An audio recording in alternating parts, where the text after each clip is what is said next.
విహారీ, టెండర్కి అన్ని documents ready చేసినట్టేనా? అంతా ready అయిపోయినట్టే అత్త. నాకు తెలిసి నువ్వు మంచి కొటేషనే ఇచ్చుంటావు, అందుకే నేను చెక్ చేయడం లేదు. నా మీద ఆ మాత్రం కాన్ఫిడెన్స్ ఉన్నందుకు చాలా థ్యాంక్స్ అత్తయ్య.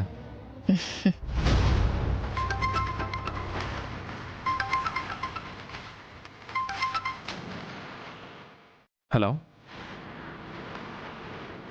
హలో హలో హలో ఎవరు మాట్లాడేది?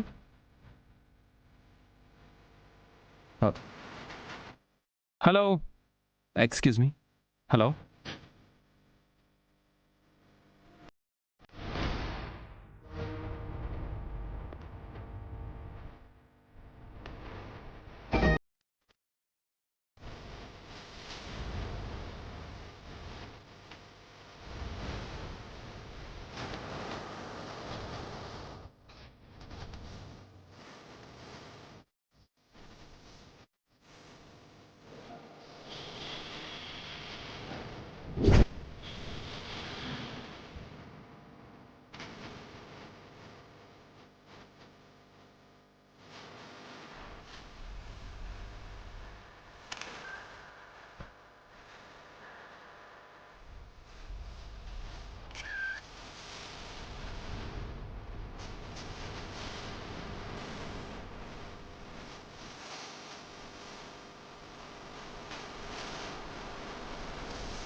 అత్తయ్య బయలుదేరదాం. నేను నా కార్లో వస్తాను విహారీ, నువ్వు వెళ్ళు. సరే అత్తయ్య, మీరు త్వరగా వచ్చేయండి.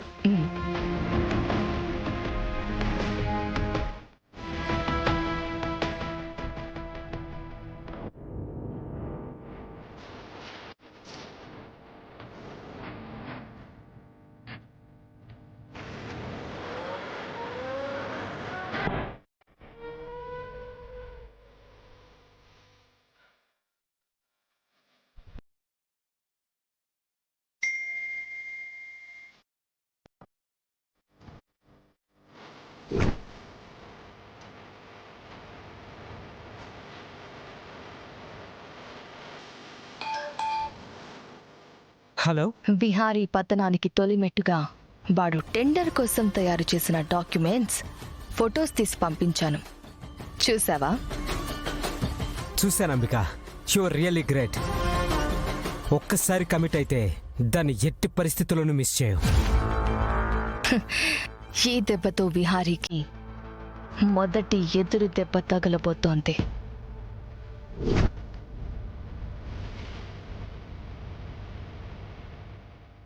The golden stone project value 500 కోట్లు. విహారీ చేస్తున్న కోట్ 462 కోట్లు. ఇక పార్థసారథి గారు, గోవింద్ వాళ్ళు 461 కోట్ చేస్తే సరిపోతుంది. విహారీకి రావాల్సిన ప్రాజెక్ట్ వాళ్ళకి దక్కుతుంది. అంటే బిహారీ గారు రహస్యంగా ఉంచిన టెండర్ వాల్యూ ఈ అంబికా గారు ఎవరికో లీక్ చేస్తున్నారన్నమాట. ఈ దెబ్బతో విహారీ టెండర్ ఓడిపోవడం ఖాయం. తన కంపెనీలు చూసుకోవడానికి తనకంత సమర్థత లేదు అని నేను నిరూపించటానికి నాకు కూడా ఒక అవకాశం దక్కుతుంది. Anyhow, congratulations for the 50 crores and luxury house in Dubai. Vihari మీద నువ్వు సాధించబోయే విజయం. Thank you so much Subhash. నేను ఇప్పుడే బయలుదేరుతున్నాను. ఓకే.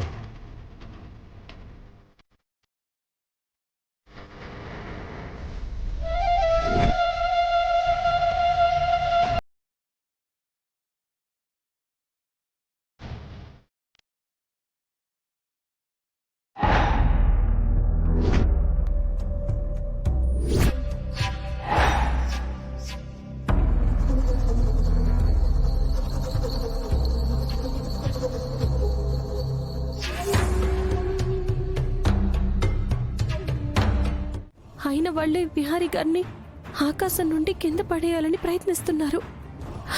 ఇప్పుడేం చెయ్యాలి? బిహారీ గారికి ఫోన్ చేసి చెప్పాలా? లేదు, నేను ఫోన్ చేసి ఈ విషయం అంతా చెప్తే ఇంట్లో పెద్ద అల్లకల్లోలం మొదలవుతుంది. అందరి మధ్య ఒక పెద్ద అగాధం ఏర్పడుతుంది. ఉమ్మడి కుటుంబంగా ఉన్న ఈ ఇల్లు నా వల్ల ముక్కలవుతుంది. అలా ముక్కలవ్వడం యమునమ్మ గారికి ఇష్టం ఉండదు, బిహారీ గారికి ఇష్టం ఉండదు. మరి నేనేం చెయ్యాలి?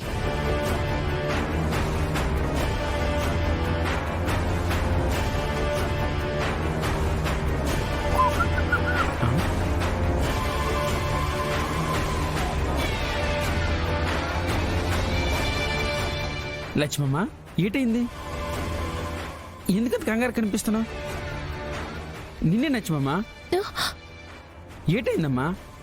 పండు, అంబికమ్మ గారు బిహారీ గారికి చాలా పెద్ద వెన్నుపోటు పొడవబోతున్నారు. ఆయన ఆస్తి రాయించుకోవడానికి ఆవిడ ప్లాన్ చేసింది. నీ వల్ల ఆవిడ వెయ్యాలనుకుని ఎత్తు చిత్తైపోయిందమ్మా. ఇప్పుడు మళ్ళీ ఏటు ప్లాన్ చేసింది ఏటో. నిన్న పవర్ ఆఫ్ అటార్నీ రాయించుకునే ప్రయత్నం చేశారు. ఆ, ఇప్పుడు ఇన్నేళ్లగాను బిహారీ గారు ఎదురు చూస్తున్న ప్రాజెక్ట్ వేరే వాళ్ళకి వచ్చేలా ప్లాన్ చేస్తుంది. పాపం బిహారీ గారు ఆ ప్రాజెక్ట్ మీద చాలా ఆశలు పెంచుకున్నారు. ఇదంతా పెద్దవారి వ్యవహారం కదమ్మా. మనం చూస్తూ ఊరుకోవడం తప్ప ఏటి చేయగలం? సాయం చేయాలంటే అంత చదువు మనకు రాదు, సలహా ఇచ్చేంత తెలివి కూడా మనకు లేదు. అనుకుంటే అవ్వనిదంటూ ఏది ఉండదు పండు.